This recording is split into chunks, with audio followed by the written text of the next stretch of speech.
Biar betul lah bang ni. Kuih apa bang bawa? Kuih kapel. Mana ada kuih kapel? Cuba tengok dalam tu. Kuih cakui. Cakui kan kapel ni. Tengok ni kan kapel. Cakui kapel. Siap-siap bagi dua.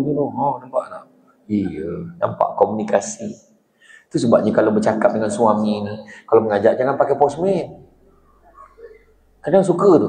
Cakap dengan ayah kau. Ni nasi goreng dah siap. Ayah tengah basuh motor. Ya. Mama cakap nasi goreng dah siap. Kau cakap dengan mama kau kejap lagi. Masuk dalam. Mama, ayah cakap kejap lagi. Kau cakap dengan ayah kau sekarang. Now. Ayah, ni mama cakap tau. Bukan Alung cakap. Mama cakap sekarang. Now. Kau cakap dengan mama. Kau tak kerti bahasa ke apa? Maksud mama ni bukan Alung cakap tau. Ayah cakap. Dia cakap tak faham bahasa ke apa. Kau cakap dengan ayah kau jangan kurang hajar. Boleh tak? Ya Allah Akbar. Anak tu dah tak tahu nak cakap.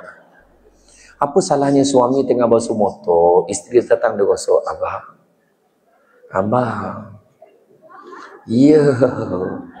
Bila air tu terpercik pergi dekat isteri, keluar video klip Hindi. Langsung suami dia, koi ladki hai, jab hasti hai. Bila dia mengaut, barish hoti hai, canak-canak cum-cum.